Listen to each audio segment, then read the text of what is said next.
دیا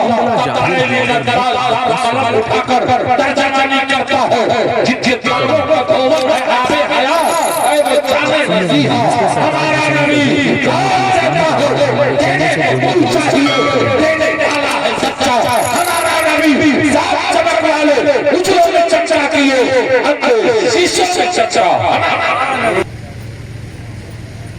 موت علماء ملت اسلامیہ قابل احترام طالبان جمہوریہ محتشم مقرر حاضر مجلس السلام علیکم ورحمۃ اللہ تعالی وبرکاتہ نحمده ونصلي على نبيه الكريم اما بعد کنڈلا جاگیر بلاگر میں اعوذ باللہ من الشیطان الرجیم بسم اللہ الرحمن الرحیم یا ایھا الذین آمنوا اتقوا اللہ چینل سے جڑنے کے لیے سبسکرائب کریں صدق اللہ مولانا العظیم وصدق رسولہ النبی الامین المکین الکریم ونحن على ذلك لمن الشاهدين والشاكرين والحمد لله رب العالمين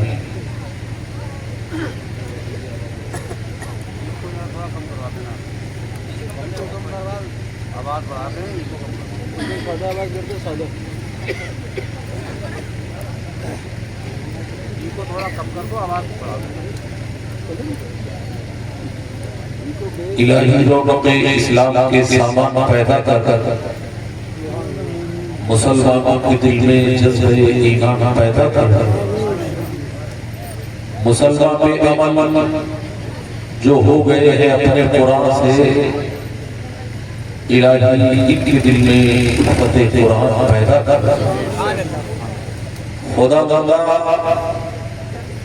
مٹا جاتا ہے انصاف دنیا سے خدا بندہ مٹا جاتا ہے اب انصاف دنیا سے عمر صاحب کوئی آدمی عظیم الشان پیدا کر بجے چاروں طرف اسلام کا ڈنڈا زمانے میں علی شیر خدا صاحب پھر کوئی مردان پیدا کر مقامات مقدس پر حکومت ہو مسلمان کی صلاح الدین غازی صاحب کوئی سلطان پیدا کر دعائیں کرتے ہیں جس سے تیرے نبی کے غلام سکون دل کا نگاہوں میں چین پیدا کر چلی ہے پھر میرے مالک یزیدیت کی ہوا میرے قبیلے میں کوئی حسین پیدا کر سننے کے لیے دنیا میں افسانے بہت ہیں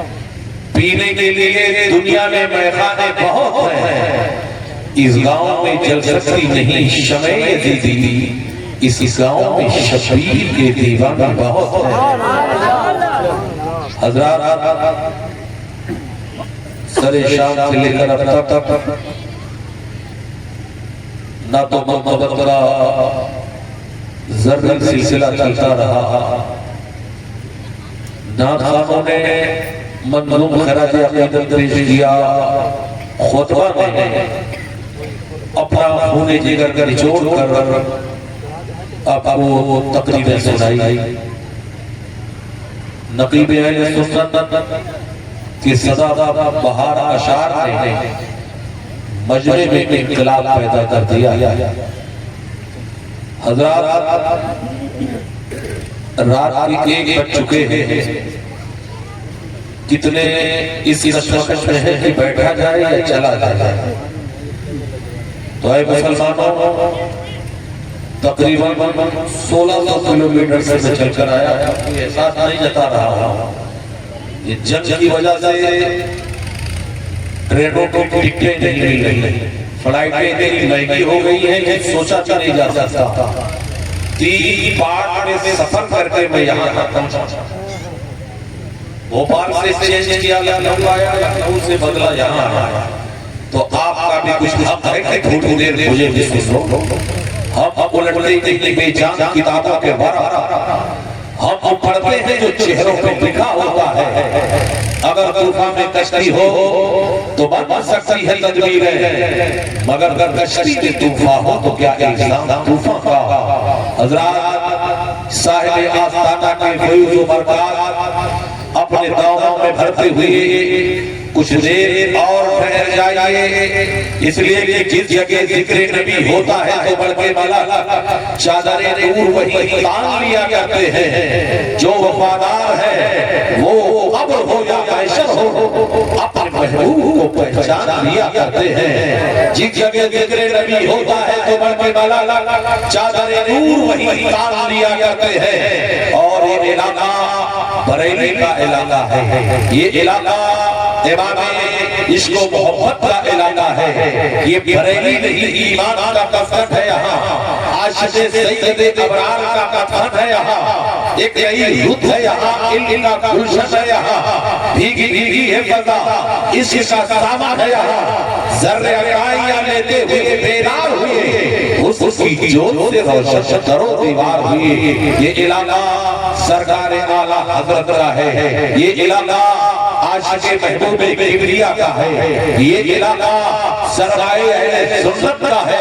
اے مسلمانوں، یہاں پر آج بھی اعلیٰ حضرت کا فیضان جاری و ساری ہے. آج ہندوستان میں سنیت کی کھیتی اگر ہری ہے تو سرکار اعلیٰ حضرت کے فیضان نظر کا کرشمہ ہے. اے مسلمانوں، تم خوش نصیب ہو کہ تمہارا تعلق بریلی سے ہے. یہ بریلی جس کا ذکر پوری دنیا میں کیا جاتا ہے، جہاں جہاں اردو زبان بولی جا رہی ہے اور خطبہ پہنچ رہے ہیں تو اردو زبان میں بریلی کا ذکر جمیل کر رہے ہیں. آئیے اے مسلمانوں، کچھ عرض و معروف سے پہلے کونین کے فرمانروا، دونوں عالم کے تاجدار، سارے نبیوں کے مالک و مختار، عرش کے مقدس قانون کو فرض کر لانے والے پیغمبر اسلام جناب محمد رسول اللہ صلی اللہ تعالی علیہ وسلم کی بارگاہ نازلہ میں اپنی غلامی کا ثبوت دیتے ہوئے درود و سلام کا نذرانہ پیش کر لیں. اللہم صلی علی سیدنا شفیعنا نبینا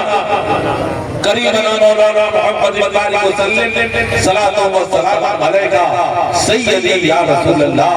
حضرات کچھ اور ہو نہ ہو، اتنا ضرور ہوتا ہے درود پڑھنے سے چہرے پہ نور ہوتا ہے. جس بندے مومن کو اپنے نبی کی زیارت کی تمنا ہو، کثرت سے اپنے نبی پر درود پڑھا کرے تو اللہ کے رسول خواب میں اسے اپنا جلوہ دکھائیں گے، اپنے رخ زیبا کی زیارت کرائیں گے. اور یاد کر لو حدیث پاک میں ہے، اگر کسی مسلمان نے خواب میں نبی کو دیکھا تو بے عینی محمد رسول اللہ کو دیکھا. اس لیے کہ شیطان کی طاقت نہیں جو نبی کی شکل میں آ جائے. ہم خواب جو دیکھا کرتے ہیں ہمارا ہمراہ ہوا کرتا ہے، ہم نہیں ہوا کرتے ہیں. لیکن اگر ہم نے خواب میں نبی کو دیکھا تو بے عینی نبی رحمت کو دیکھا، دونوں عالم کے تاجدار کو دیکھا.